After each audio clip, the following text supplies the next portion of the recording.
ओम श्री महालक्ष्मी नमः। हे माँ लक्ष्मी, इस पावन शरद पूर्णिमा की रात्रि में हम सब पर अपनी कृपा बरसाइए। हमारे जीवन से दरिद्रता और दुख दूर कीजिए। घर परिवार में सुख शांति और समृद्धि का वास हो। आज की इस पवित्र कथा का श्रवण से सभी भक्तों की मनोकामना पूर्ण हो और हम सबका जीवन उजाला और आनंद से भर जाए। जय माँ लक्ष्मी। हरे कृष्णा।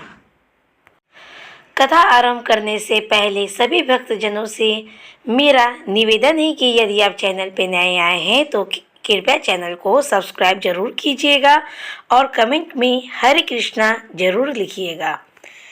शरद पूर्णिमा का पर्व हर साल आश्विन माह के शुक्ल पक्ष की चतुर्दशी तिथि के दिन मनाया जाता है। इस दिन धन की देवी माता लक्ष्मी और भगवान विष्णु की पूजा अर्चना करने का विधान है। हिंदू धर्म में शरद पूर्णिमा की रात बहुत खास मानी जाती है, क्योंकि इस रात चांद पूरी तरह से चमकता है, यानी कि चांद 16 कलाओं से पूर्ण रहता है। इस दिन व्रत रखने से व्यक्ति को सुख समृद्धि और सौभाग्य की प्राप्ति होती है। साथ ही सभी कष्टों से छुटकारा भी ईश्वर देते हैं। शरद पूर्णिमा के दिन क्या करें? तो चंद्रमा को अर्घ्य दे, चंद्रमा को जल अर्पित करें और मंत्रों का जाप करें। माता लक्ष्मी और भगवान विष्णु की पूजा करें। माँ लक्ष्मी की पूजा करने से धन्य धान्य की प्राप्ति होती है और माता लक्ष्मी और भगवान विष्णु से प्रार्थना करें। घर में दीपक जलावें, इससे घर में सकारात्मक ऊर्जा का संचार होता है। साथ में माता लक्ष्मी और भगवान विष्णु के मंत्रों का जाप भी करें। धार्मिक ग्रंथों का पाठ करें और दान करें। कथा इस प्रकार है, कृपया ध्यान देकर सुने। एक जमींदार की 2 पुत्रियां थी।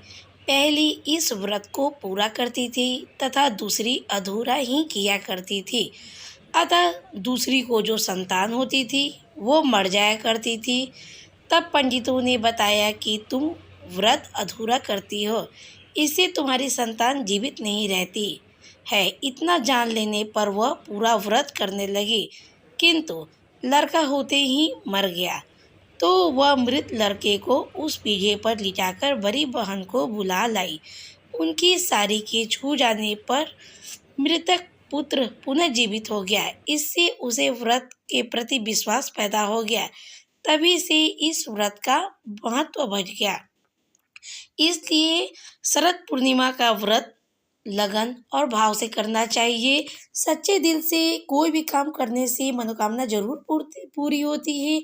माता रानी से आपको प्रार्थना करना चाहिए कि आपका सुख सौभाग्य बना रहे, सभी के घर में सुख शांति आए, गृह कलेश खत्म हो सदैव के लिए और अपार प्रेम रहे भगवान और परिवार से। हमेशा सुख शांति घर में बनी रहे। तो भक्तजनों, माता रानी को खीर का भोग लगाना चाहिए और रात्रि के समय खीर को छत पर किसी छलनी से ढक कर रख देना चाहिए और सुबह उसी खीर को प्रसाद के रूप में ग्रहण करना चाहिए। सबको मिल बांट के खाना चाहिए उस खीर को।